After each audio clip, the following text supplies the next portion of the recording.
Rule 1 3 7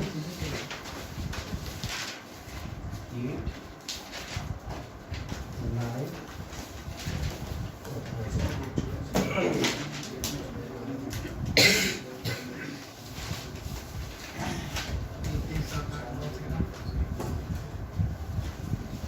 8 है D percentage में suit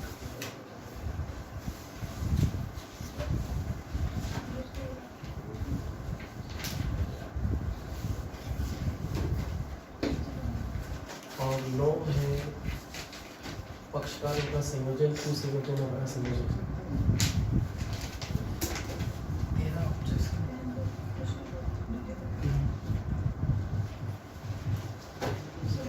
और 10 भी कर लेना। पक्षकारों का नाम जोड़ना। हाँ पक्षकारों का नए पक्षकारों का नाम।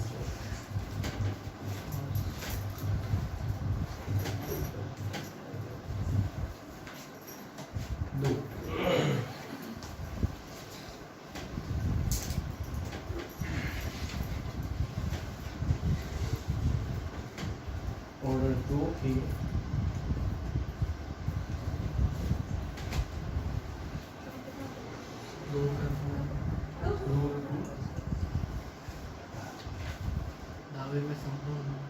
दावे में संपूर्ण वाद का होना है ना, वाद में संपूर्ण दावे का होना। इसको अपन कहते हैं रेस जुडिकेटा और एक कंस्ट्रक्टिव रेस जुडिकेटा ना। कौन सा? आणविक आत्यांतिक काम करता है। कंस्ट्रक्टिव रेस ऐसे कुछ लिखते हैं इसको। आणविक प्राण है ऐसे। रूल नंबर 3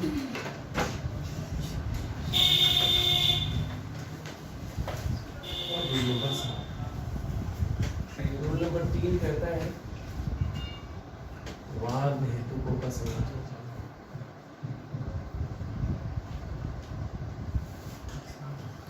अभी अपन देखेंगे संयोजन की संयोजन वगैरह होता है। ऑर्डर नंबर 3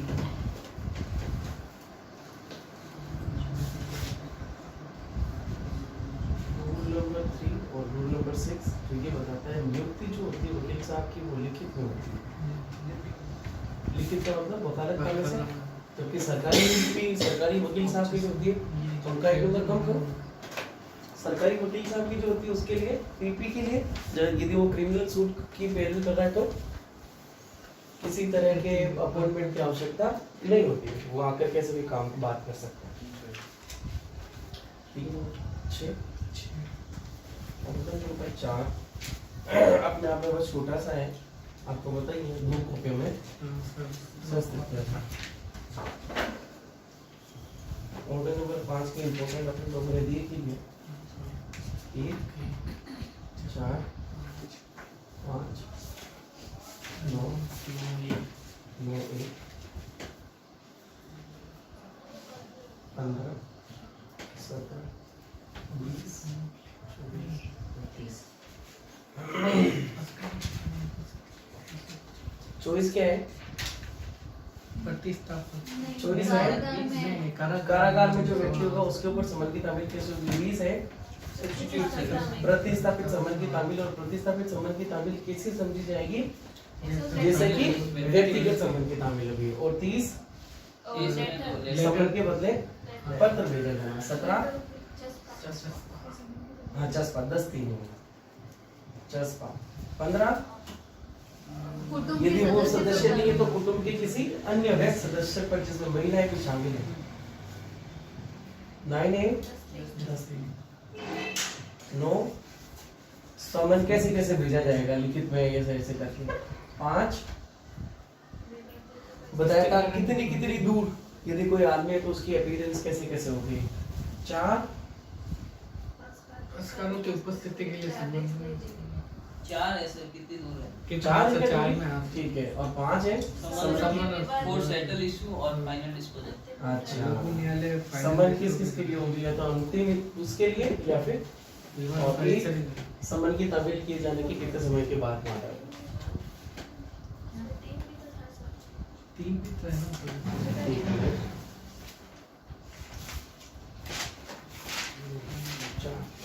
तीन में क्या था? 3 में उपस्थित होने के लिए आदेश दे सकेगा। डिफेंडेंट और प्लेंटिफ को कितने दिन में आदेश दे सकते और कोई खास नहीं, ये चीजें जो वो चीजें हैं। ऑर्डर नंबर 5, ऑर्डर नंबर 6 भाई मेरे को सीधा से बताओ जुबेर, ऑर्डर नंबर 6 क्या कहता है? वीरेंद्र क्या आपको याद है? तो ये सब की सब जो चीजें लिखे हैं उसका मतलब आपको ऑलरेडी पता है कि एक से लेकर जो भी ऑर्डर है अपने अभी वचन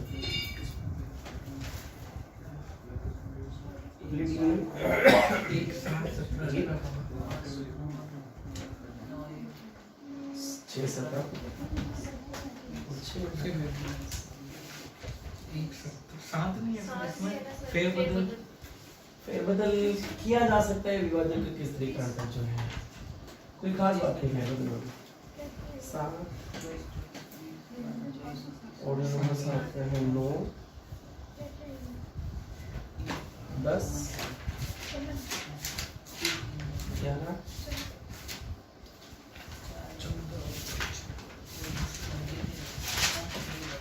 9 10 11 फिर 13। देखो ये वाद पत्र है 7 11 हम लोगों ने हमेशा पढ़ा है वाद पत्र का नाम मंजूर किया था। 7 10 का है वाद पत्र का लौटाया जाना लौटाते क्यों है?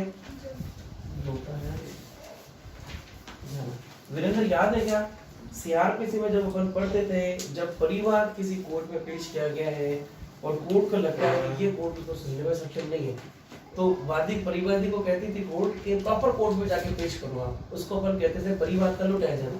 कौन से सेक्शन में थी ये बात वीरेंद्र? ये याद आती है तो हालांकि आप सेक्शन 226 से आए थे, 225 से, पर परिवार का लौटाया जाना बात अपनी कई बार इसके बाद बावजूद की। हाँ 200 के पास है खारिज हो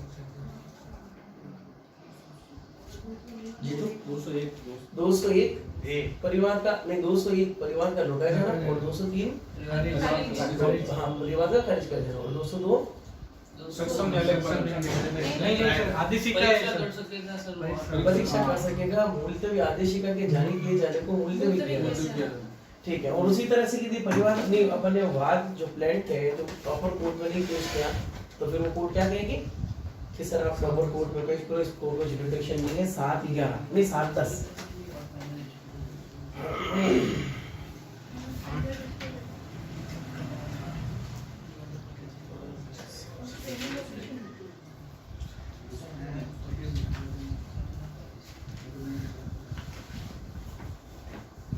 ऑर्डर 8 लिखित कथन मुजरा और प्रतिदान। Roll number 1 roll number 5 roll number 6 6A 6A 6B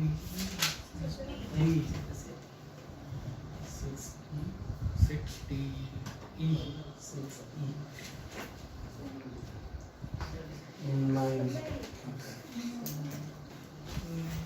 प्रतिधारण होता है पश्चात एक अधिवेशन ऑर्डर काउंटर नंबर क्लेम करते हैं अच्छा पक्षकारों की उपस्थिति अनुपस्थिति 2 3 5 6 6 8 9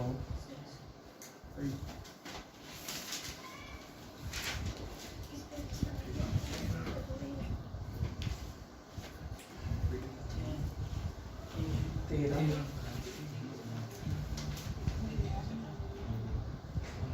तो जुबैर आपने इसका प्रिंट निकाला तो फिर याद नहीं किया आपने?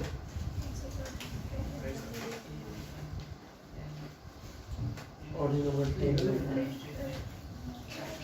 1G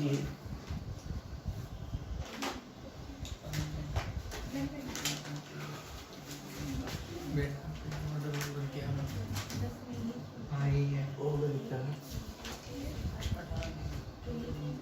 ऑर्डर लिखा है मैं केवल ऑर्डर लिखा का नाम याद कर लूँगा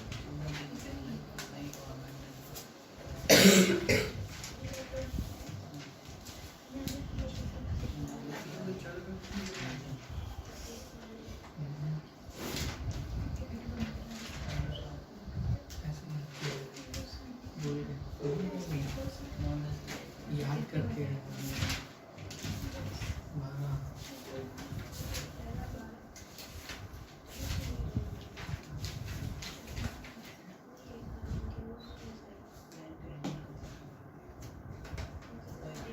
सब बोलने क्या तुम्हें क्या नहीं बस और कुछ नहीं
विनय का फोन आ रहा है डिस्कनेक्ट करूँ क्या?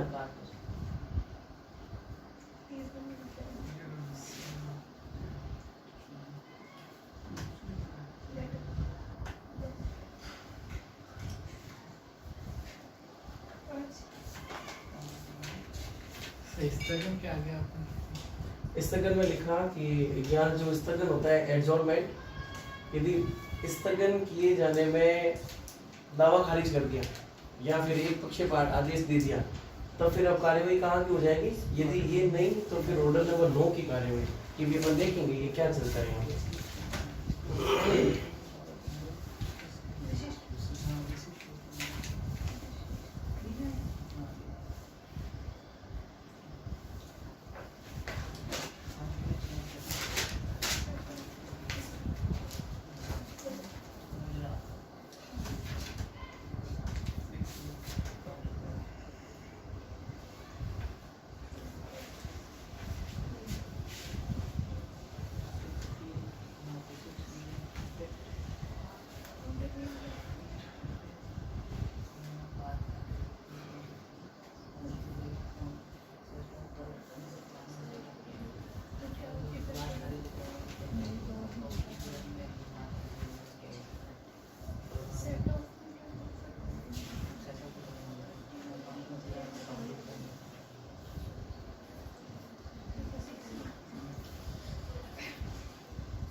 ज्यादातर सवाल तो 21 के आते हैं ऑर्डर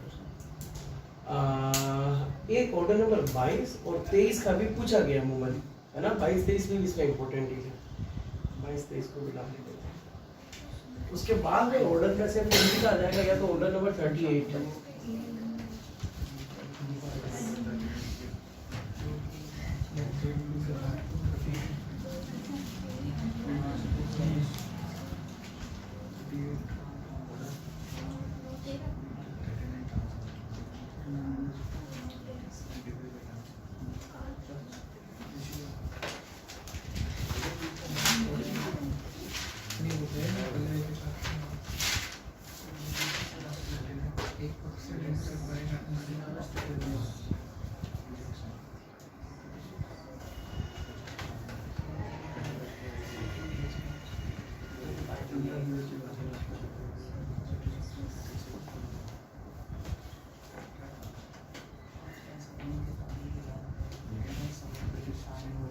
वो रही है 22 में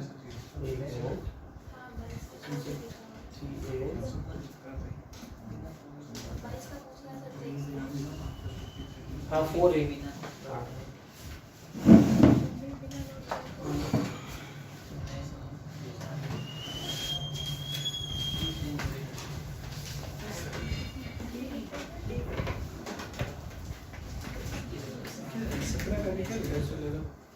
सत्संग में लिख रखा है यदि ये नहीं तो ऑर्डर 9 की कार्यवाही। अब ऑर्डर 9 की कार्यवाही कैसे होती है अभी देखते हैं। सर यही हाँ ये तो अभी अभी अपन इसमें से जो जो चीजें खास है ना उसका निचोड़ निकालना है।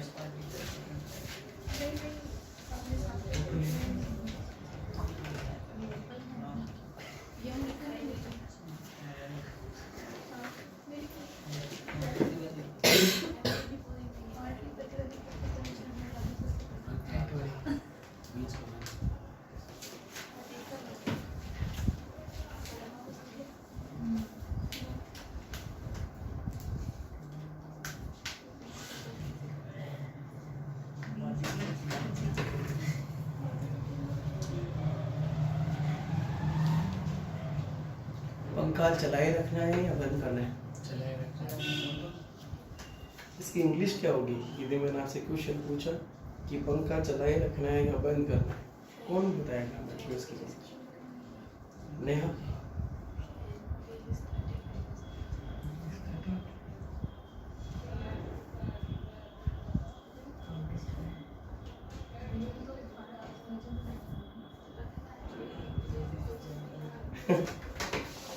मैं आप लोगों को पूछ रहा हूँ क्या मुझे पंखा चलाए रखना चाहिए या बंद करना चाहिए? ऐसा क्यों ना, इसका मतलब तो मतलब यही तो है, पंखा चलाना है, चलाए रखना है या बंद करना है। इसका मतलब ये है क्या मेरे को पंखा चलाए रखना चाहिए या बंद करना चाहिए? इंग्लिश बताओ इसकी नेहा।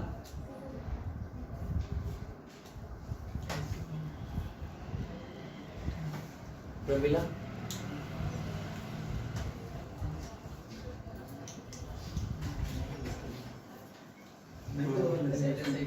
दीपक? क्या क्या? फैन स्टार्टेड और नॉट? नहीं,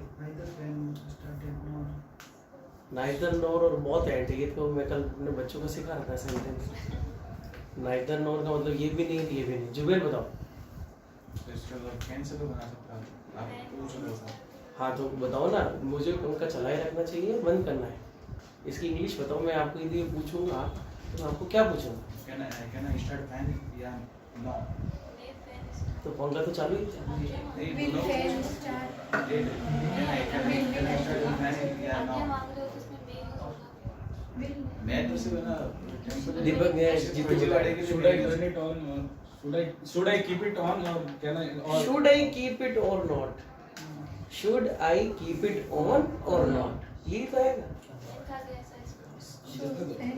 तो ये मतलब जीतू को पहले से पता था या डिस्कशन होके फिर पता चला? नहीं जीतू मेरे को पता था। इंग्लिश में सर क्या?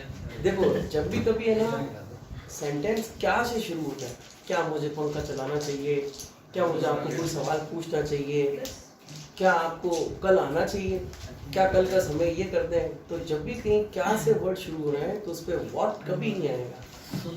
उसमें शुड से भी नहीं, हेल्पिंग वर्ब से सवाल शुरू होगा। क्या मुझे पढ़ाना चाहिए? Should I teach?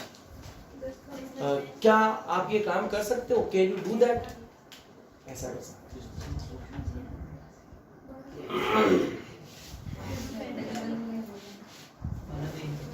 लिख लिया जुबेर?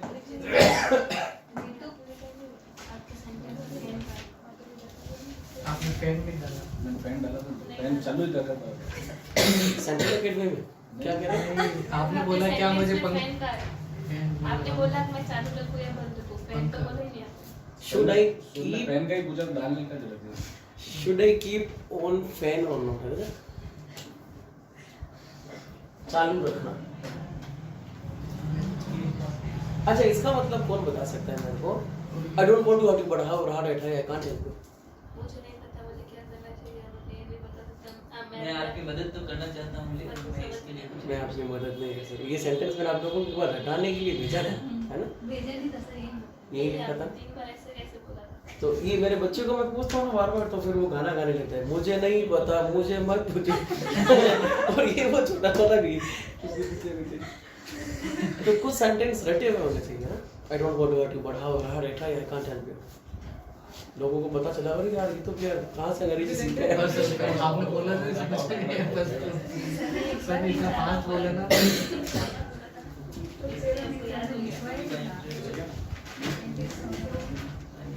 आई don't want to hurt you, देखना चाहे तो लिख ले। I don't want to hurt you, मैं आपको दुखी नहीं करना चाहता। हाँ, but however hard I try, मैं कितनी भी कोशिश करूं, आई कांट हेल्प यू। मैं आपकी मदद नहीं कर सकती। तो इसका मतलब क्या हुआ? कैसा मेरे पास आप लोगों की कॉपियाँ आ गई चेक करने के लिए, और आप मेरे सामने बैठे और मैंने आपके उसमें नंबर दी थी 100 में से 30, क्योंकि आपने लिखा इतना ही था। और आप कह रहे हो सर प्लीज। फिर बाद में मैं क्या कहूँगा? अरे मैं आपको दुखी तो या वैसा आपको शर्मिंदा नहीं करना चाहता, मगर मैं कितनी भी कोशिश क्यों नहीं कर लूँ, मैं मदद नहीं कर, मतलब मैं करना तो चाहता हूँ पर कर नहीं सकता। ऐसी बातें तब की जाती। Sorry, I don't want to बड़ा हार्ड है, आई कांट हेल्प यू। चलो भाई देखो, लिख लिया। इतना कैसे टाइम लग रहा है भूलिया? यहाँ पर लिखा है ना बेटा नलिनी। ये सब पूरा डीप में लिख रहे हैं सर, कुछ भी लिख रहे हैं। मतलब वो कि आपने रूल 9 लिखा है तो उसके अंदर क्या लिखा है? हेडिंग्स भी लिख रहे हैं सर। तो वो तो उस पर डाला ना उन्होंने पीडीएफ पे। समझ लेने से मतलब जो चीजें तो एक काम करो ना खुशवेद, आज थोड़ा सा मैं भी सुस्त सा नजर आ रही हूँ मुझे भी मेरी तबीयत। एक बार चलो मैं उसको करेक्ट करता हूँ। चलो आवाज मेरी सही नहीं आ रही है ना? देखो शुरुआत में कर देता हूँ। क्या हुआ है देखो, ऑर्डर नंबर 1 क्या कह रहा है हमें? ऑर्डर नंबर 1 का नाम क्या है? वाद के पक्षकार। अब वाद के पक्षकार कौन कौन कब कैसे हो सकता है? क्या कोर्ट में दावा शुरू हो गया और दावा शुरू होने के बाद में नया पक्षकार एग्जिस्टेंस में आ गया, तो क्या उस नए पक्षकार को कोर्ट ऐसे जोड़ देगी या उसके लिए वो आदमी एप्लीकेशन लगाएगा? एप्लीकेशन लगाएगा, क्योंकि सेक्शन नंबर 142 क्या कहते हैं? सीपीसी का सेक्शन 142 क्या कहता है? सीपीसी का कि वो संशोधन तो नहीं है, हाई कोर्ट के जो भी होंगे वो नहीं होगा। कोर्ट के, हाई कोर्ट के नहीं, कोर्ट के, ठीक है। तो मैं ओरली जाके कह दूं सर भाई साहब प्रोविजन, तो उसने क्या आवाज चला समझ लिया, आज के बाद तो भी पार्टी बन जाना, तो क्या चलेगा? कैसे होना है? लिखित में होना है, क्योंकि 142 ही कहता है कोई भी आदेश का, चाहे पक्षकार को जोड़ने की हो चाहे पक्षकार को हटाने की हो, कैसे भी हो। एक बार है ना सीपीसी में, इसमें सिविल लॉ में मेंस में यही क्वेश्चन आ गया था कि एक वाद में, मुकदमे में सीपीसी में एक पक्षकार ने सेक्शन नंबर नहीं ऑर्डर नंबर 1 के रूल नंबर 10 की एप्लीकेशन दी, 110 की एप्लीकेशन की। अगर मैजिस्ट्रेट साहब को इस आधार पर खारिज करना है कि एक आधार बता रखा था, तो इसके जजमेंट की राइटिंग लिखो। जजमेंट का मतलब इस ऑर्डर को लिखो आप, डिक्री नहीं लिखनी, क्या लिखना है? केवल ऑर्डर लिखना है। तो फिर वो जज साहब क्या लिखेंगे उसमें? वही ऊपर वाला जो फॉर्मेट वही है, सिविल जज वगैरह ये लिखेंगे। फिर वो मामला लिखेगा कि इस वादी में ये मामला चल रहा था, इस पक्षकार की तरफ से ये एप्लीकेशन पेश की गई, वकील साहब की तरफ से या वादी की तरफ से ये दलील दी गई, और इन दलीलों को इस आधार पर खारिज करते हुए ये अंतिम आदेश दिया जाता है कि वाद के पक्षकार को जोड़े जाने के आवेदन को सिरे से निरस्त किया जाता है। याद है? 5-6 लाइन में लिखना था, 7 नंबर का पेपर, 7 नंबर का क्वेश्चन। ये कब का सवाल था? 2016 के मेंस का। हाँ, तो अच्छा कौन कौन कब कब कैसे कैसे जोड़ते हैं मैंने आप लोगों को एक एग्जांपल देके बताया था कि दो पार्टी है एक प्रॉपर्टी के लिए लड़ रही है कि साहब ये प्रॉपर्टी मेरी, ये प्रॉपर्टी मेरी। एक पार्टी ने क्या किया, उस प्रॉपर्टी को बैंक पर मोर्गेज रख कर पहले से पैसा उठाया हुआ है। अच्छा ये खुशी आपका मोबाइल पे, तो जिस आदमी ने बैंक से मोर्गेज रख कर पैसा उठाया हुआ है, उस बैंक ने इस आदमी की प्रॉपर्टी को कुर्क करने के आदेश दे दिए कि आपने पैसा वापस से चुकाया नहीं है। इसी प्रॉपर्टी के संबंध में डिस्प्यूट चल रहा है इन दोनों भाइयों के बीच, अभी बैंक पार्टी नहीं है। तो एक भाई को पता चला कि बैंक क्या करेगी, इस प्रॉपर्टी को अटैच कर लेगी क्योंकि मैंने अभी तक उसके पैसे चुकाए नहीं। तो उसने कोर्ट में एक एप्लीकेशन लगाई कि सर बैंक भी इसी मुकदमे में एक पक्षकार है क्योंकि प्रॉपर्टी पर उसका भी तो इंटरेस्ट क्रिएट हुआ है, तो बैंक को बुलाओ और उसको स्टे ऑर्डर दो। क्या कहते हैं कि जब तक ये कोर्ट में मामला निपटारा नहीं हो जाता तब तक आप इसको रोक कर रखेंगे। तो उसने एप्लीकेशन लगाई, उसने बैंक को आदेश दिया। अब बैंक पर दोनों है, वो चाहे तो पार्टी बन भी सकती है, नहीं भी पार्टी नहीं बनने की भी दलील दे सकती है। अब ये कोर्ट पर डिपेंड करता है कि उसको पार्टी बनाया या नहीं बनाया।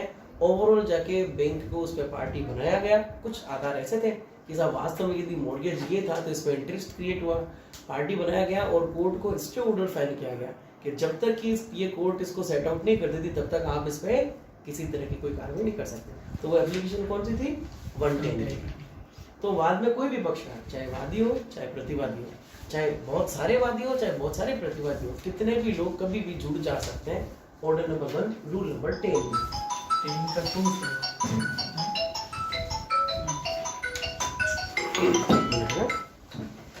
हेलो, हाँ नमस्ते, हाँ बोलो।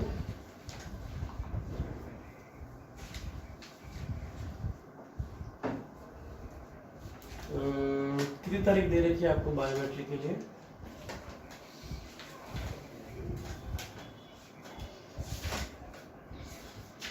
दस तारीख चलेगी और फिर अगली 10 मार्च को आइएगा आप।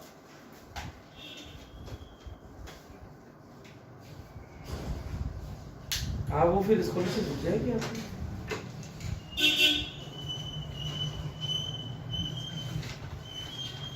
कौन सा ऑब्जेक्शन? हाँ वो 10 तारीख की एप्लीकेशन रहती है आपके ना, बाकी आप कल बात करते हैं, ठीक है। हाँ तो क्या हुआ भाई, 10 का 2 है। हाँ तो उसको अपन एप्लीकेशन रूल नहीं, ऑर्डर 110 की एप्लीकेशन बोलते हैं, ठीक है। इसी तरह से देखें संयोजन, कुसंयोजन और असंयोजन का क्या मतलब होता है। अपन ने बताया था कि क्या उद्देश्य होता है, इसके लिए अपन वाद के पक्षकारों का संयोजन और वो करते हैं वाद की बहुलता को रोकने के लिए, है ना। मान लो कि साहब अपन सभी लोगों ने मिलकर एक आदमी से कोई प्रॉपर्टी खरीदी और उस प्रॉपर्टी वाले को अपन ने पैसे भी दे दिए पर वो प्रॉपर्टी अपने को हैंडओवर कर नहीं रहा, तो अपन सब लोग अलग अलग आदमी हैं और वो एक अकेला आदमी है। तो क्या कोर्ट में अपन सभी जने 10 जने अलग अलग जाएंगे या सारे के सारे वादी एक साथ बनकर जा सकते हैं?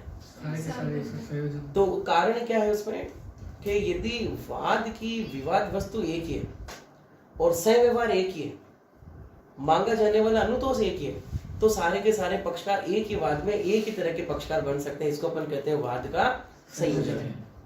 जैसे कि राजस्थान पत्रिका, पाली के राजस्थान पत्रिका अखबार में एक आदमी ने छपवा दिया कि फला फला आदमी 420 के इल्जाम पर, मतलब फला फला आदमी ने बैंक में फ्रॉड किया और उस पर 420 के इल्जाम लगाए गए। इस आदमी से कोई भी अपना सहवार करे तो बच के करना क्योंकि इस आदमी की छवि ठीक नहीं है। मान लेता हूँ वो आदमी मैं ही हूँ। अब मुझे राजस्थान पत्रिका के खिलाफ दावा करना, उन्होंने मेरा डिफेम किया, मानहानि की। तो राजस्थान पत्रिका कोई एक अकेला आदमी तो है नहीं जिसने अखबार जो न्यूज लेकर आया, अखबार छापा और घर पर आकर देकर चला गया, ऐसा तो है नहीं। राजस्थान पत्रिका में काम बहुत सारे आदमी कर ले। राजस्थान पत्रिका का डायरेक्टर है, राजस्थान पत्रिका का जो आदमी न्यूज लेकर आता है वो है, फिर बाद में न्यूज को टाइप करने वाला एडिटर है, फिर उसको अच्छा जो लेकर आया है उसको अपन क्या कहेंगे, रिपोर्टर। जो टाइप कर रहा है वो एडिटर, जो चीफ है वो है डायरेक्टर। फिर बाद में इनके पास में आता है ठेकेदारों के पास में अखबार और ठेकेदारों से होकर लेकर आते हैं अखबार, ठीक है। तो मैंने उस मुकदमे में क्या किया कि होकर को, ठेकेदार को एडिटर को, डायरेक्टर को, इन सभी को पार्टी बना दिया पत्रिका में, पर जो रिपोर्टर था उसको मैंने पार्टी नहीं बनाया। नंबर एक बात, या तो मैंने रिपोर्टर को नहीं बनाया गया, मैंने डायरेक्टर को नहीं बनाया। तो इस मुकदमे में जिसमें राजस्थान पत्रिका अखबार के द्वारा मेरा डिफेमेशन किया गया है और मैंने वो मूलभूत पार्टी जिसके खिलाफ मेरे को आवेदन करना था उसको मैंने पक्षकार नहीं बनाया, तो क्या इसका वाद का कोई, इस सूट का कोई रिलीफ देने वाला आदमी नहीं है, तो कोई रिलीफ मिलेगा मेरे को? नहीं मिलेगा। जब मैं वाद के पक्षकारों में से उस पक्षकार को जो वास्तविक पक्षकार है उसको पार्टी नहीं बना रहा, तो ये क्या कहा जाएगा? वाद का पक्षकार का असंयोजन। और एक ऐसा व्यक्ति जिसका कोई लेना देना नहीं, जैसे कि होकर बेचारा, तो बाबूजी मन नहीं मतलब अखबार की छपी हुए तो कहीं भाटा ही गंजा हुए, तो मेरे को क्या पता, होकर का तो कोई लेना देना नहीं है। उस बेचारे होकर को मैंने बुला दिया और वो कोर्ट में जाके कहना सर इसमें मैं क्या कर सकता हूँ। तो जिस आदमी इसका वाद से कोई लेना देना नहीं और वो आदमी जो वाद में किसी भी तरह का रिलीफ ग्रांट करने का हकदार नहीं है, उस आदमी को यदि मैंने वाद का पक्षकार बना दिया तो ये कहलाया जाएगा वाद में पक्षकार का कुसंयोजन। तो 3 तरह की बात हुई है, जॉइंडर, नॉन जॉइंडर और मिस जॉइंडर। नॉन जॉइंडर का मतलब असंयोजन का मतलब वो आदमी जिससे वास्तविक रिलीफ मांगा गया है उसको पक्षकार नहीं बनाना, और मिस जॉइंडर जिसको नहीं बनाना था या फिर वाद की विवाद विषय से उसका कोई हित नहीं था उसको पक्षकार बना दिया जाना मिस जॉइंडर कहलाता है। और वो सबके सब वादे के पक्षकार को मैंने एक साथ ही पार्टी क्यों बनाई? क्योंकि विवाद विषय एक ही था, ट्रांजैक्शन एक ही था, मतलब एक ही समयवार में था ये सारा का सारा काम, है ना। और रिलीफ भी उन लोगों से एक ही मांगी जा रही थी, इसी वजह से उनको बनाया गया। तो वादों का पक्षकार संयोजन, कुसंयोजन, असंयोजन हो भी सकता है और इनका ऑब्जेक्शन भी उठाया जा सकता है। ऑर्डर नंबर 1 के रूल नंबर 13 में सर इस तरह की बात है ये। ऑर्डर नंबर 1 का रूल नंबर 8 18 के नाम से जिसको अपन याद कहें वो है रिप्रेजेंटेटिव सूट। इसको याद रखना, रिप्रेजेंटेटिव सूट को पढ़ो एक बार जरा। अच्छा, रिप्रेजेंटेटिव सूट होगा क्या? मतलब 4 जनों में से एक जना कोई जाके उन सारे 4-5 आदमी में से एक आदमी को अपॉइंट कर दिया जाता है और कह दिया जाता है कि साहब आप जो कोर्ट में हमारी तरफ से पेश करोगे वो कर लेना। ऑर्डर नंबर नहीं, रूल नंबर 8 को पढ़ो जरा। हाँ, एक ही लिखित व्यक्ति की ओर से एक व्यक्ति वाद ला सकेगा या प्रतिरक्षा कर सकेगा। वाद ला सकेगा या प्रतिरक्षा कर सकेगा, मतलब क्या कहना चाह रहे हैं? एक तो वाद ला सकते हैं और सर 5 जने अगर 5 जनों के खिलाफ यदि किसी आदमी ने मुकदमा किया तो उन 5 आदमी को कोर्ट में जाना जरूरी नहीं है। डिफेंस लेने के लिए उनमें से कोई एक आदमी जा सकता है। एक ही वाद में एक ही रखने वाले बहुत से व्यक्ति है वहाँ, तो इस प्रकार इस पर सभी व्यक्तियों की ओर से या उनके फायदे के लिए न्यायालय की अनुज्ञा से एक काम अंडरलाइन करना, with the prior permission of court. हाँ, ये पावर ऑफ अटॉर्नी हो गया। ऐसे व्यक्तियों में से एक या अधिक व्यक्ति वाद ला सकेंगे या उनके विरुद्ध वाद लाया जा सकेगा या वैसे वाद में प्रतिरक्षा कर सकेंगे। या तो वाद लाया जा सकता है या उनके विरुद्ध वाद लाया जा सकता है। ठीक है। न्यायालय निर्देश दे सकेगा कि इस प्रकार हितभर सभी व्यक्तियों की ओर से या उनके फायदे के लिए ऐसे व्यक्तियों में से एक या अधिक व्यक्ति वाद ला सकेंगे या उनके विरुद्ध वाद लाए जा सकेंगे या वैसे वाद में प्रतिरक्षा कर सकेंगे। देखो, एक तो क्या है, या तो कोर्ट अपनी डिस्क्रिप्शन पावर से भी डायरेक्शन दे रहा है या फिर कोई पक्षकार खुद उसकी प्रायर परमिशन से मामला मांगा है। ठीक है, आगे चलो। न्यायालय ऐसे प्रत्येक मामले में जहाँ उपनियम 1 के अधीन अनुज्ञा या निर्देश दिया गया। अनुज्ञा या निर्देश का मतलब क्या हुआ बेटा? अनुज्ञा का मतलब तो जिसमें परमिशन मांगी है, निर्देश का मतलब कोर्ट ने अपनी तरफ से डायरेक्शन दिया था। ठीक है। इस प्रकार हितभर सभी व्यक्तियों को या वैयक्तिक शामिल कराकर या जहाँ व्यक्तियों की संख्या या किसी अन्य कारण से ऐसी शामिल युक्तियुक्त रूप से साध्य नहीं है वहाँ लोक विज्ञापन द्वारा जहाँ जैसा भी न्यायालय हर एक मामले में निर्दिष्ट करे वाद के संस्थित किए जाने की सूचना वादी के खर्चों पर देगा। तो क्या कह रहा है कि जितने वादी होंगे या फिर नहीं जितने प्रतिवादी होंगे सभी को सम्मान की तामील प्रॉपर रूप से होनी चाहिए, और यदि बहुत ज्यादा है तो फिर क्या किया जाएगा? पब्लिश कर दिया जाएगा विज्ञापन, लोक विज्ञापन की तरह से। ठीक है। कोई व्यक्ति जिसकी ओर से जिसके फायदे के लिए उपनियम 1 के दिन को वाद संस्थित किया जाता है या ऐसे वाद में प्रतिरक्षा की जाती है, उस वाद में पक्षकार बनाए जाने के लिए न्यायालय को आवेदन कर सकेगा। क्या कहा इसने कि साहब कोई नया वादी प्रतिवादी जुड़ना चाहता है तो जुड़ सकता है, इसमें कोई एतराज नहीं है। 4 आदेश 23 के नियम 1 के उपनियम 3 के अधीन। अच्छा, आदेश 23 क्या कहता है जुबेर?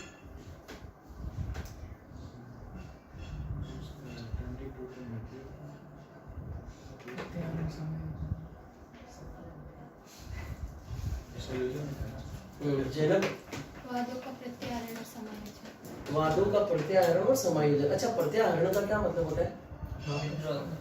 विड्रॉल करना। विड्रॉल का मतलब क्या होता है?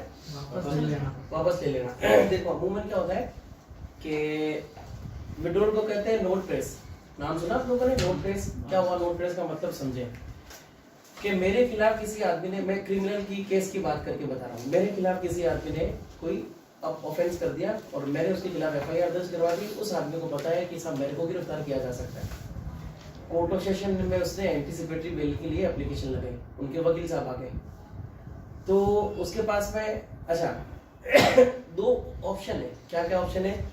कोर्ट ऑफ सेशन साहब को ये लगने लग गया है कि ये जो एंटीसिपेटरी बेल मांग रहा है ये वास्तव में खारिज किए जाने के लायक है। क्लियर है? वकील साहब को ये महसूस हो गया कि वकील जज साहब क्या करेंगे, अब खारिज करेंगे। तो वकील साहब के पास में दो तरीके हैं, या तो मैजिस्ट्रेट साहब से ये आदेश करवाएं कि एंटीसिपेटरी बेल आपकी खारिज कर दी गई, या फिर वकील साहब ये कह सकते हैं नहीं सर मैं अपना एप्लीकेशन वापस से ले रहा हूं, आप किसी तरह का कोई ऑर्डर मत करो। किसी तरह का कोई ऑर्डर नहीं करना। मैं उस एक्यूज्ड आदमी के पक्ष में क्या बात हो गई कि यदि एंटीसिपेटरी बेल खारिज की जाती है तो उस आदमी को गिरफ्तार किए जाने का आधार हो जाएगा, और यदि एंटीसिपेटरी बेल खारिज नहीं हुई है तो अभी वो अलग बात है, अभी तक गिरफ्तार हुआ नहीं है, भगा फिर रहा है, वो अलग बात है। सेम इसी तरह की चीज वादों में, सिविल सूट में भी इसी तरह की बात होती है। क्या कि मेरा वाद खारिज होने वाला है, इसकी तुलना में ठीक है मैं क्या कर लूं, विड्रॉल कर लूं। हो सकता है मेरे पास में कोई दूसरा आधार आ जाए, कुछ समय के बाद में मेरी जो कॉज ऑफ जो प्रॉपर्टी है जो उससे रिलेटेड है उस कोर्ट में जाए नहीं, किसी दूसरी कोर्ट में चली जाए, तब फिर हो सकता है मैं विड्रॉल कर लूं। अमूमन हाई कोर्ट में रिट पिटीशन में ऐसा ही होता है।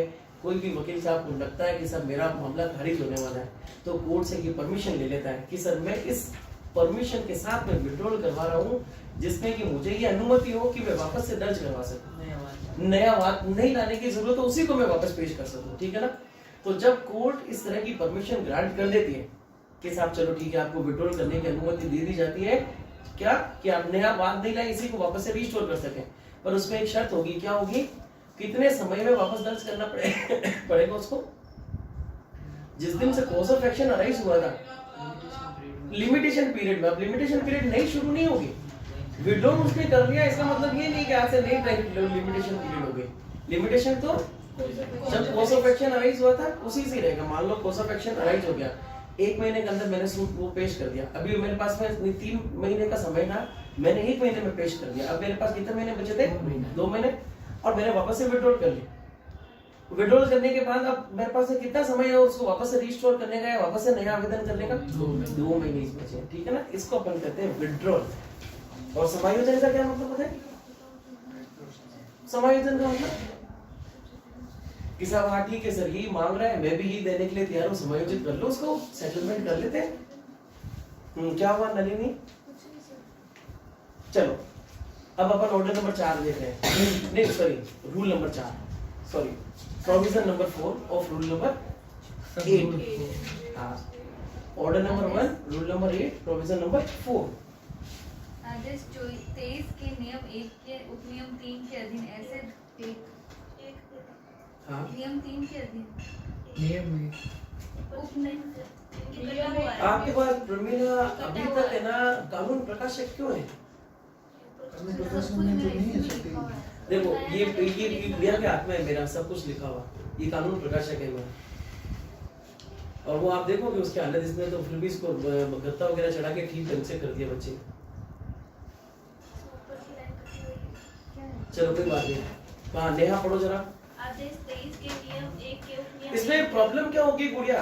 नेहा नहीं प्रमीला, हाँ सर, प्रॉब्लम ये होगी कि आप पढ़ के जाओगे, हाँ ये चीज एज इट इज लिख दोगे वहां पे, पर जब आप आंसर शीट निकलवाओगे ना तब आप माथा पकड़ लोगे, करे यार मैं तो चीज तो ये लिख के रही थी पर मेरे बैरक में ये चीज लिखी हुई नहीं थी। आप पढ़ो नेहा एक बार।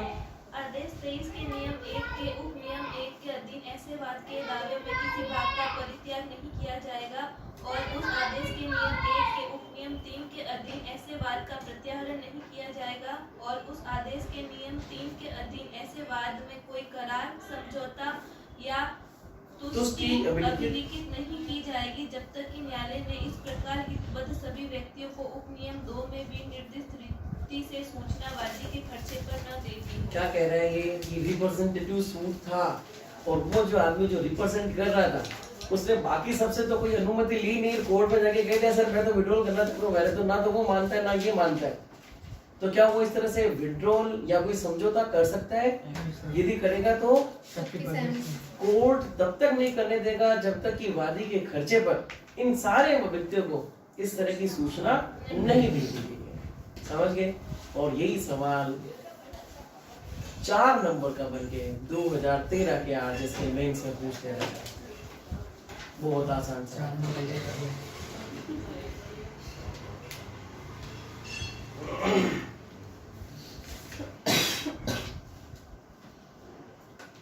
बस ठीक है इतना। और कौन सा बचा है?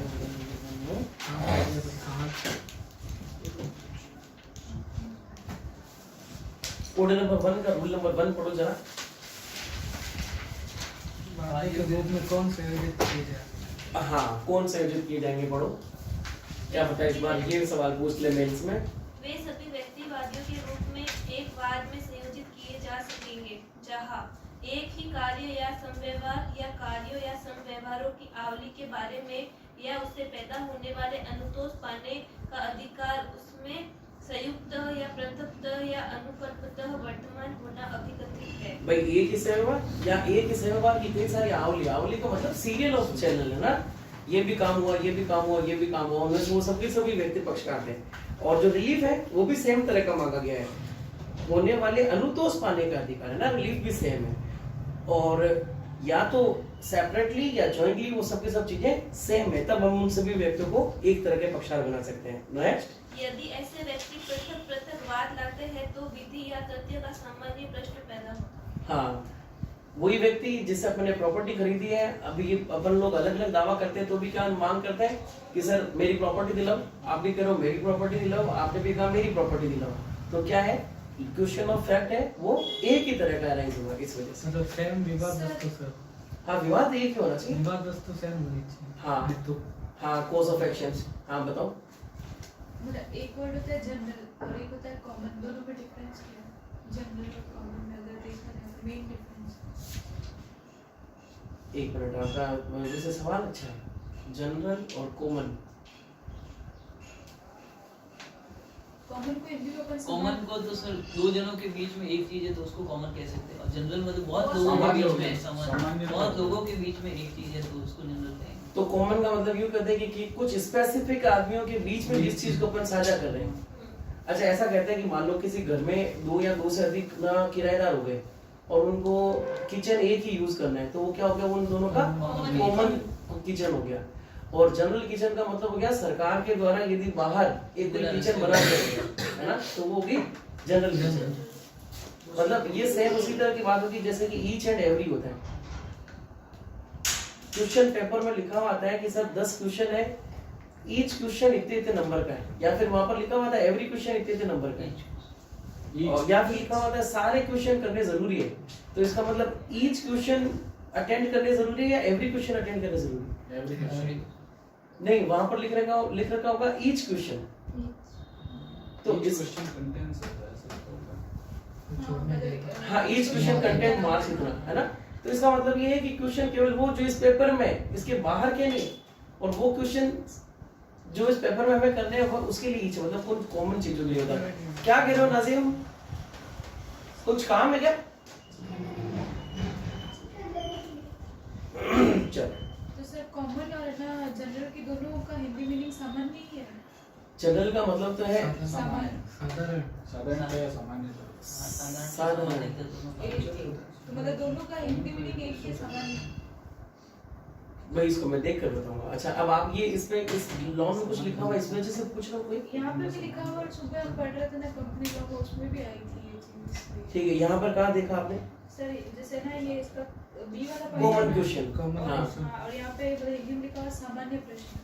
हाँ, तो ये तो कॉमन क्वेश्चन, ये तो उन्हीं पक्षकारों के बीच में इसी वजह। ठीक है, पर मैं ये देख कर बताऊंगा। ये ना हिंदी के उसका वो आ गया सेंटेंस ग्रामर का के, जिसमें अपन को पता चले जिनको क्या कहते हैं इंग्लिश में, अपन कौन से शब्द सेम मीनिंग शब्द जो होते हैं, समानार्थी। क्या करो जिसे दोपहर के बजे जैसे शौचालय। चलो नेक्स्ट प्रतिवादी विरुद्ध कौन सा क्या बोलते हैं सर, एक बार होता है वो यूज कर सकते हैं। हाँ वही तो अभी अपन ने जो किचन का एग्जांपल दिया वो शौचालय के लिए भी दिया जा सकता है। 8 हो गया, एक हो गया, एक 8 हो गया। अच्छा एक 3 क्या प्रतिवादी को सर्जरी कर लोगे सेम वही है 1 7 क्या जिससे प्रतीत हो आ गया ये 7। हाँ जहाँ वादी को संदेह है कि किससे प्रतिदोष आ गया है। देखो इस तरह की बात अपन ने सीपीसी में की थी, नहीं सीआरपीसी में, कि जब इस तरह का संदेह हो कि इस आदमी ने इस तरह का ऑफेंस किया या नहीं किया तो दो जनों को सर साथ में रखेंगे कि ये भी हो सकता है, ये भी हो सकता है। मतलब फ्रेमिंग ऑफ चार्ज के समय अपन ने देखा था कि साहब इसने या तो ना चोरी की है या मिस अप्रोप्रिएशन किया है, तो फिर दोनों फ्रेम कर लोगे और फिर जो साबित होगा वो होता है। सेम इस तरह की बात इसने पढ़ो।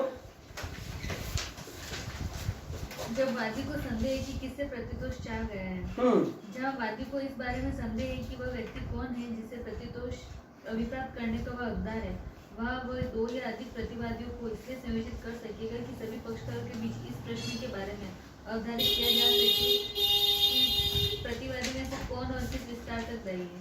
भाई 2 आदमी को उसने प्रतिवादी बना दिया, कोर्ट के सामने जो प्रूफ कर देगा कि साहब वो देने में सक्षम नहीं है, फिर वो नहीं देने में का हकदार है, तो फिर जो देने का हकदार है उसे दे लो। क्लियर है एकदम। चलो एक 8 हो गया।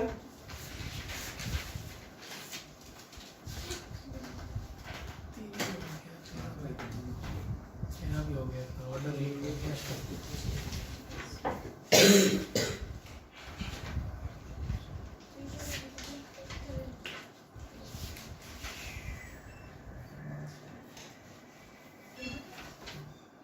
ऑर्डर 110 हो गया।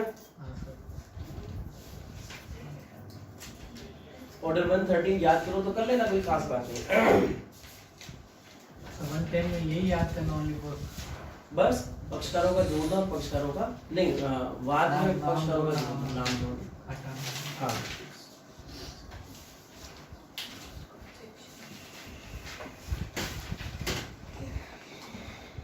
ऑर्डर 2 अब बात के अंतर्गत संपूर्ण दावा होगा। अब देखो ऑर्डर नंबर 2 9 9 22 9 और 23 1 याद है खुशवीर आपको क्या क्या किया था अपन ने? Order 2 rule 2, order 9 rule 9, order 23 rule 1 और ऑर्डर 22 रूल 9 में 4 अलग अलग तरह की बातें की थी। मतलब अभी तक इस सेशन में नहीं किए, पिछले वाले सेशन में किए। तो एक काम करते हैं, तो इस ऑर्डर 2 रूल 2 को अभी अपन छोड़ते हैं, है ना, उसको सारा का सारा चीज डिस्कस करेंगे।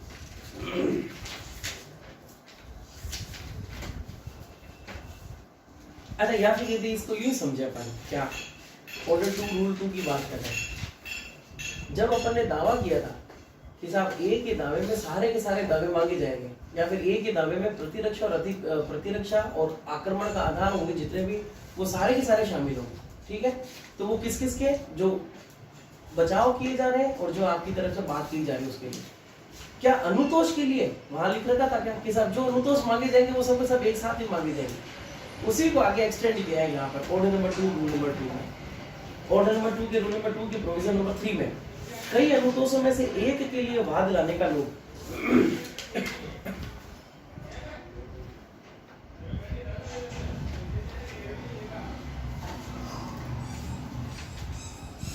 ऑर्डर नंबर 2 के रूल नंबर 2 के पॉइंट नंबर 3 को पढ़ो जरा। कई अनुतोष में से एक के लिए वाद लाने का लोग, हाँ, एक ही वाद हेतु के बारे में एक से अधिक अनुतोष पाने का हकदार व्यक्ति। जैसे एग्जांपल बताओ मेरे को। एक ही वाद हेतु है और उस वाद हेतु के बारे में एक आदमी उससे कई सारे अनुतोष मांग रहे हैं। एग्जांपल कौन दे सकता है मेरे को? किराए वाला एग्जांपल, किराया वाला ही ले लो। किराया भी है, कब्जा भी है, मेरा मकान की तोड़फोड़ भी कर रखी है और कोई दूसरी चीज भी जो की चीजें, तो 4-5 तरह की चीजें मांग रहे हैं, ठीक है। व्यक्ति ऐसे सभी अनुतोषों या उनमें से किसी के लिए वाद ला सकेगा, किंतु यदि वह ऐसे सभी अनुतोषों के लिए वाद लाने का लोक न्यायालय की इजाजत के बिना करता है तो इसके पश्चात वह इस प्रकार लोक किए गए किसी भी अनुतोष के लिए वाद नहीं लाएगा। और क्या लिख रखा है? यदि उसने न्यायालय की इजाजत के साथ में मना किया, न्यायालय को कह दिया कि सर देखो अभी तो मेरे लिए अभी केवल कब्जा और मेरा खर्चा आ जाएगा, तो वही अलग बात है, यदि ये स्वीकार हो जाता है तो आप अनुज्ञा दें, तो मैं नुकसान के लिए बाद में अलग से कार्रवाई करूंगा, और कोर्ट उसमें परमिशन ग्रांट कर देता है तब तो वो अलग से दावा ला सकता है। पर यदि कोर्ट उसको परमिशन नहीं देता अलग से दावा लाने का, तब फिर अब वो इस तरह का अलग से दावा नहीं ला सकेगा, क्योंकि ये ऑर्डर में ये बात कर रहे हैं कि जितने भी अनुतोष मांग रहे हैं वो एक ही बार में मांगे, अलग साथ में मांग रहे हैं। हाँ वो साथ में ही मांगेगा अमूमन।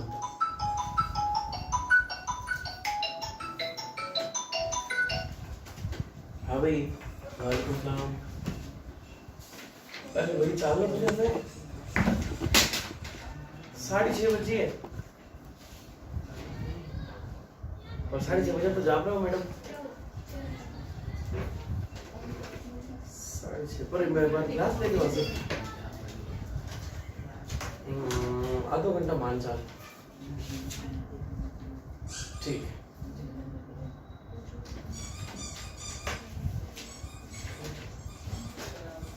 हाँ तो क्या समझे भाई, ऑर्डर सेक्शन नंबर 11 तो क्या कह रहा था, वाद को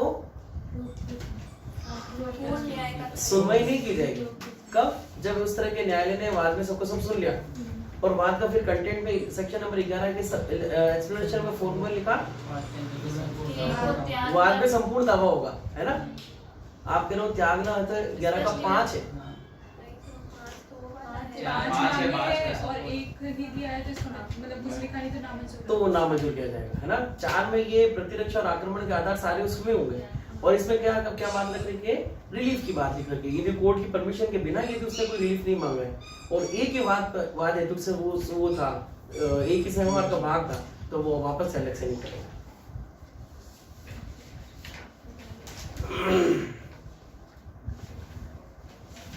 इलस्ट्रेशन देख लो इसका दृष्टांत।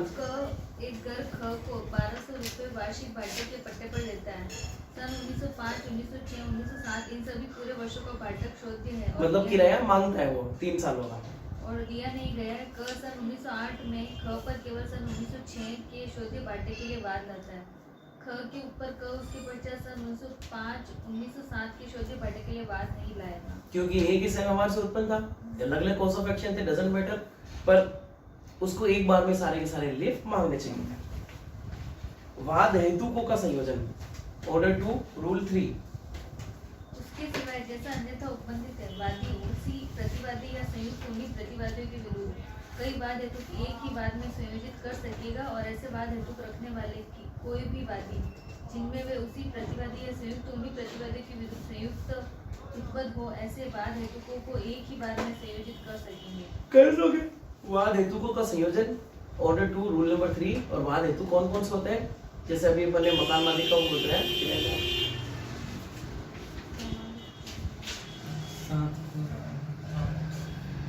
वाद के हेतुकों का संयोजन के बारे में आक्षेप, ये कोई खास बात है। ऑर्डर नंबर 3,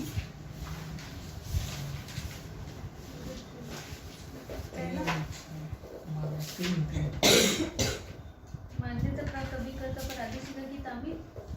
एक मिनट, उसमें सर 3 से 6 नहीं है, 3 का 4 है। अच्छा लीडर की नियुक्ति है, ठीक है। हाँ, लीडर की नियुक्ति 4 में।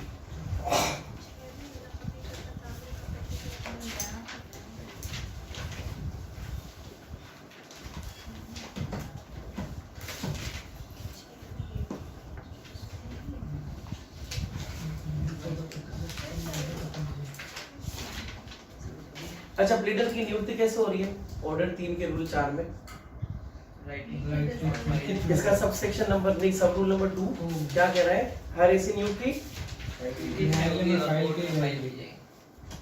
हाँ प्रमिला पढ़ो, हर ऐसी नियुक्ति, हर ऐसी नियुक्ति न्यायालय में फाइल की जाएगी और उपनियम 1 के प्रयोजनों के लिए तब तक प्रवर समझी जाएगी जब तक वह न्यायालय की इजाजत से लेख द्वारा पर्यवसित न कर दी गई हो।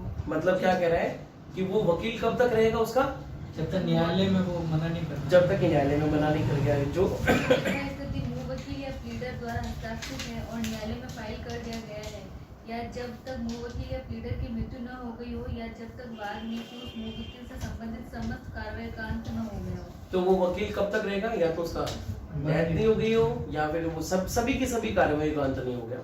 अब सभी कार्यवाही का मतलब क्या है? अपील, डिग्री के बाद में अपील के बाद में रिवीजन वगैरह सब चीजें शामिल है। जब तक कि वो उसको मना नहीं करेगा तब तक वही उसके वकील साहब रहेंगे, ठीक है। फिर एक स्पष्टीकरण दिया नीचे, नियम के प्रयोजनों के लिए निम्नलिखित को वाद में की कार्रवाई समझा जाएगा। अब ये सब कार्यवाही कौन सी जो अभी अपन ने कही थी, वो वाद की सभी कार्यवाही में उनके प्लीडर रहेंगे। हाँ, वाद में डिग्री या आदेश के पूर्ण विलोकन के लिए आवेदन रिव्यू के लिए वही वकील साहब है। हाँ। वाद में कि किसी डिग्री या आदेश के संबंध में इस संहिता की धारा 144 या धारा 152 के अधीन आवेदन। अब 144 और 152 का आवेदन क्या क्या है जैनब? 144 बताओ और 152 बताओ, कल ही पढ़ा था। 144 का आदेश और लिखित में होना, वो तो 142 है। नेहा 144 तो प्रत्यय स्थापन के क्वेश्चंस प्रतिस्थापन के लिए आवेदन। प्रतिस्थापन के लिए आवेदन, ठीक है। और 152 नेहा संशोधन है इसमें। किसमें संशोधन है? वही आदेश हो गया और उस आदेश के बाद में अपन लोग उसे करवा रहे, ठीक है। रिव्यू में भी वही है, फिर बाद में उसमें भी वही है, फिर सबसे नहीं, फिर जस्ट अगले वाला पॉइंट और लास्ट पॉइंट, वाद में कि किसी डिग्री या आदेश की अपील। वाद के किसी डिग्री या आदेश की अपील में भी वही वकील साहब उस कार्यवाही में शामिल है, ठीक है ना। तो यदि क्वेश्चन आ जाए कि साहब कोई वकील साहब सिविल कार्यवाही में कब तक वो रहेंगे, वाद की संबंधित सभी कार्यवाही, उन कार्यवाही में कौन कौन सी कार्यवाही है? ये 3, पुनर्विलोकन, 144, 152 और अपील भी उसी कार्यवाही में शामिल है।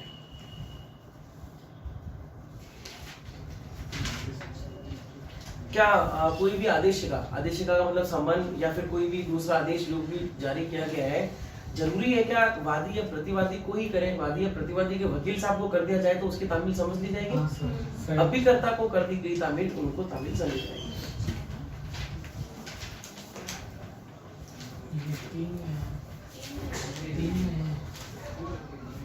ये तीन अभिकर्ता पर आदेश का वाद का शास्त्रित किया जा रहा है। ऑर्डर नंबर 4 कितने कॉपी में शास्त्रित करेगा? 2।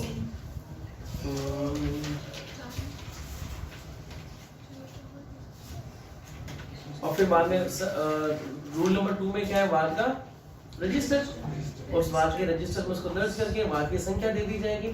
फिर वही उसका क्या बन जाएगा? क्या कहते हैं उसको? Case number. और अनुमान किसे कहते हैं? हाँ, अनुमान। जो केस का नाम होता है, टाइटल होता है ना, वही उसका अनुमान होता है। कि राजेंद्र सिंह बनाम ये उसका अनुमान है। अनुमान, राजेंद्र सिंह बनाम लक्ष्मण सिंह।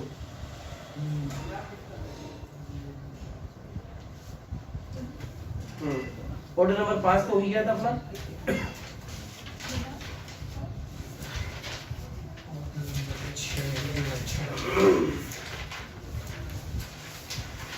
एक सीधा सा क्वेश्चन, अभिवचन में संशोधन के लिए एप्लीकेशन 617 अभिवचन में संशोधन। तो अभिवचन में कौन कौन शामिल है? वाद पत्र और लिखित कथन दोनों, उन दोनों में संशोधन किया जा सकता है।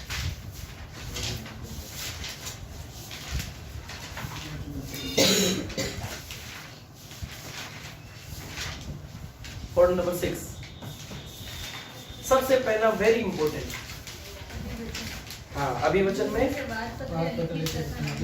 दोनों शामिल है, अभिप्रेत है। जहाँ के भी शब्द प्लीडिंग लिखा हुआ है इसमें रिटन स्टेटमेंट और प्लेड दोनों है। अच्छा, जब भी कभी कोई आदमी कोर्ट में जाकर इस तरह का अपना प्लीडिंग पेश करता है कि सर मेरी इस महिला से इस सन में इस तरह की शादी हुई, हमारी वेद विवाह के रहने के दौरान 2 बच्चे उत्पन्न हुए, इसके बाद में महिला ने ये क्या, तो क्या वो फैक्ट्स लिखेगा या कानून लिखेगा कि आईपीसी में दिए गए धारा के तहत इसने मेरे विरुद्ध ये अपराध किया? क्या ऐसा लिख सकता है? तो प्लीडिंग्स में फैक्ट्स आएंगे, लॉ नहीं आएगा ना, एविडेंस नहीं आएगा। अभिवचन में तार्किक तथ्य होगा, न कि साक्ष्यों का कथन होगा।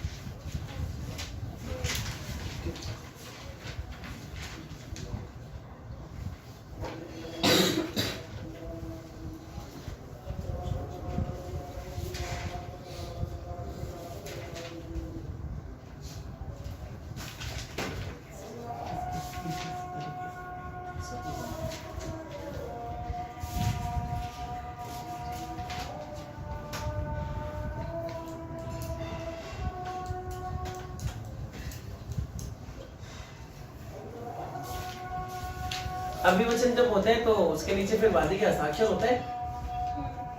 जब भी कभी अपन सबूत पेश करते हैं ना कोर्ट में, चाहे परिवाद पेश करें चाहे दावा पेश करें, तो जो वादी होता है वो हर पेज पर अपने नीचे साइन करता है। और जो कोई भी दावा लिखा जाता है वो कौन से पेपर पर लिखा जाता है, जिनको अपन कहते हैं पाई पेपर। पाई पेपर हल्के से मतलब ग्रीनिश या येलोइश शेड होता है, व्हाइट नहीं होता है वो। और पेपर की जो साइज होती है वो साइज होती है A4 से थोड़ी सी ज्यादा, जिसको अपन लीगल साइज कहते हैं। और लीगल साइज, हाँ, कई बार अपन फोटो कॉपी करवाने जाते हैं तो वो पूछता है कि भाई कौन से कागज पर दूं प्रिंट, लीगल पे दूं या A4 पर दूं। तो लीगल का मतलब A4 से थोड़ा सा बड़ा है। और पाई पेपर में फिर क्या खास बात होती है, पाई पेपर को यदि ऊपर रोशनी पर करके देखेंगे उसमें अपन को 7 लाइनें निकली हुई दिखेगी। मतलब वो 8 जगह से फोल्ड हो सकता है। मतलब यदि अपन उसको फोल्ड किया तो 8 स्लॉट बन सकते हैं उसके। ये पाई पेपर की खासियत होती है। और ऐसा क्यों होता है, तो पाई पेपर पर हमें ये अंदाजा लग जाता है कि ऊपर से मुझे कितनी जगह छोड़नी है और लेफ्ट साइड से कितनी जगह छोड़नी है। अमूमन कोई भी वकील साहब होता है जो ड्राफ्टिंग यदि कर रहे हैं तो लेफ्ट साइड से उनके 2 सांचों को छोड़कर अपनी ड्राफ्टिंग करना शुरू करते हैं, क्योंकि उन्हें पता है कि पेपर जब भी कभी किसी फाइल में जाएगा तो उन घटों के साथ में ये वाला मटेरियल घूम नहीं जाए, फट नहीं जाए। इस वजह से 2 खानों की जगह छोड़ी जाती है। तो पाई पेपर का अंदाजा अपन इसलिए बनाते हैं। हाँ, इसको जो अपन छोड़ रहे हैं उसको हाशिया कहते हैं। या तो अपन ऊपर वाली बात कर लो या लेफ्ट वाली बात कर लो। कौन सा? हाँ, वो पेपर पाई पेपर।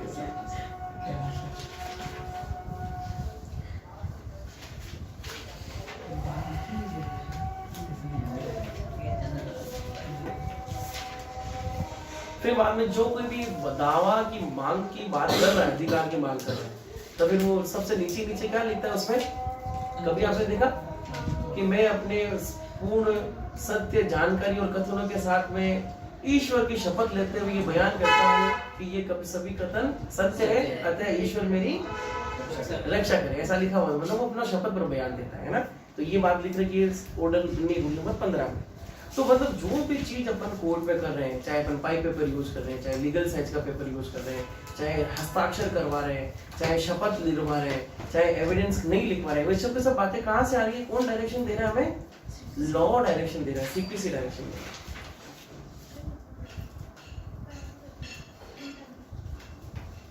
अब ऑर्डर रूल नंबर 16, अभिवचन का काट दिया जाना। अब अभिवचन को क्यों काटता है कोई भी न्यायालय? अच्छा, अभिवचन को कौन काटेगा? पक्षकार काटेगा या कोर्ट काटेगा? कोर्ट ही काटेगा। कोर्ट को क्या लग रहा है जब वो काटेगा? अच्छा, काटने का मतलब ये नहीं है कि पेन लिया और वो लेकर बैठ गए, ऐसा नहीं। एक आदेश दे देगा कि सर ये जो मांग आपने की है वो बेबुनियाद है, किसी भी आदमी को बेमतलब से कलंक लगाने के लिए या फिर उसको फंसाने के लिए अभी ये मांग आपकी अस्वीकार की जाती है।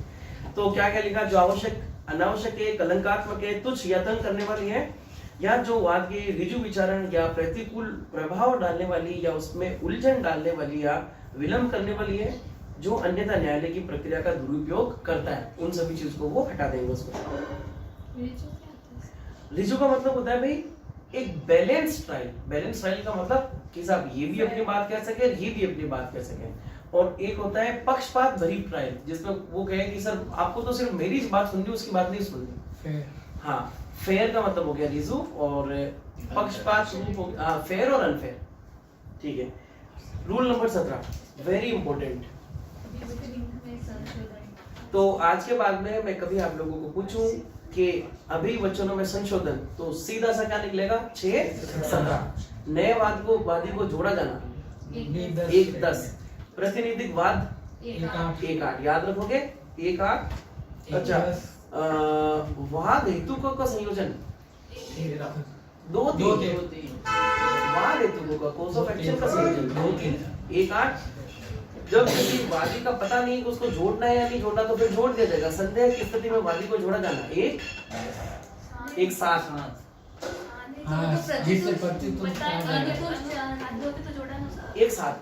पता नहीं है ना उसको। और 1-8 है प्रतिनिधिक वाद, 1-10 से नए वादों को जोड़ना, और 1-11 है नहीं 13 पक्षकारों का संयोजन नहीं, ये आक्षेप।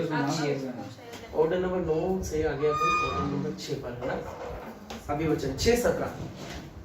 अभिवचनों का संशोधन न्यायालय कार्यवाही के किसी भी प्रक्रम पर। अक्षय ये क्या कहना चाह रहा है? किसी भी प्रक्रम पर, किसी भी प्रक्रम का मतलब होगा निर्णय सुनाया जाने से पहले कभी भी किसी भी पक्षकार को ऐसी रीति से और ऐसे निबंधनों पर जो न्याय संगत हो अपने अभिवचनों को परिवर्तित या संशोधित करने के लिए अनुज्ञा कर सकेगा। परिवर्तन और संशोधन दोनों ही है ना? ठीक है। और वे सभी संशोधन किए जाएंगे जो दोनों पक्षकारों के बीच विवाद के वास्तविक प्रश्नों के अवधारण के प्रयोजन के लिए आवश्यक हो। इसको अंडरलाइन करें। 6:17 में अनुमति दी जा रही, क्यों? क्योंकि वो जो अनुमति दी गई है वो दोनों पक्षकारों के बीच विवाद के वास्तविक प्रश्नों के अवधारण के प्रयोजन के लिए आवश्यक है। हाँ, परंतु विचारण प्रारंभ होने के पश्चात संशोधन के लिए किसी आवेदन को तब तक अनुज्ञात नहीं किया जाएगा। देखो ये क्या कहना चाह रहा है? एक कह रहा है कि सब ट्रायल शुरू हो गए, सीपीसी में ट्रायल को शुरू होना कब से माना जाएगा?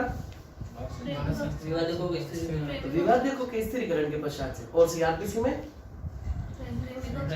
फ्रेमिंग ऑफ चार्ज के बाद से समझ लिया जाएगा ट्रायल शुरू होगी।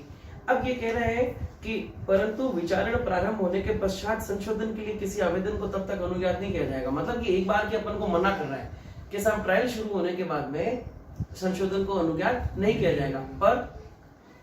परंतु विचारण प्रारंभ होने के पश्चात संशोधन के लिए किसी आवेदन को तब तक अनुज्ञात नहीं किया जाएगा जब तक कि न्यायालय इस निर्णय पर न पहुंचे कि सम्यक तत्परता बरतने पर भी वह पक्षकार विचारण प्रारंभ होने से पूर्व वह विषय नहीं उठा सकता था। तो फिर वकील साहब ये बात कहते हैं कि सर हाँ सर विचारण शुरू हो गया पर आप बात आई नहीं है साहब, भले कितनी कोशिश कर लो मन ध्यान थोड़ी पड़ती। जब जो देशी कोर्ट होती है ना, मतलब जो अधीनस्थ कोर्ट होती है उसमें मारवाड़ी चलती है ज्यादा, मतलब जो वहाँ की लोकल लैंग्वेज होती है। मजिस्ट्रेट तो कोई नहीं होता ना। हाँ मैजिस्ट्रेट तो अच्छा, हमारे यहाँ पर मैजिस्ट्रेट का पैसिव वर्क है, एक्टिव वर्क नहीं है, इसलिए मैजिस्ट्रेट वही अच्छा जो सुनता है और वकील वो अच्छा जो बोलता है। पर अमेरिका में एक्टिव पार्टिसिपेशन करता है जज साहब, वो अपनी तरफ से क्वेश्चन फ्रेम करता है, कहता है ऐसा क्यों नहीं कर लीजिए, ऐसा क्यों नहीं कर लीजिए। यहाँ हमारे जज साहब वही अच्छा जो चुपचाप बैठा है। इसीलिए तो सब मामले लंबे चलते हैं। हाँ, इसकी दोनों बातें हैं, पर अपन तो उसकी प्रोसीजर की बात कर रहे हैं, ठीक है ना। तो यहाँ passive participation of the court है, नहीं मैजिस्ट्रेट है, और वहाँ active participation of the magistrate. तो और ये 6:18 हमारा कल हो ही गया था, आज यहाँ तक ही खत्म करें, बाकी कार्य करेंगे।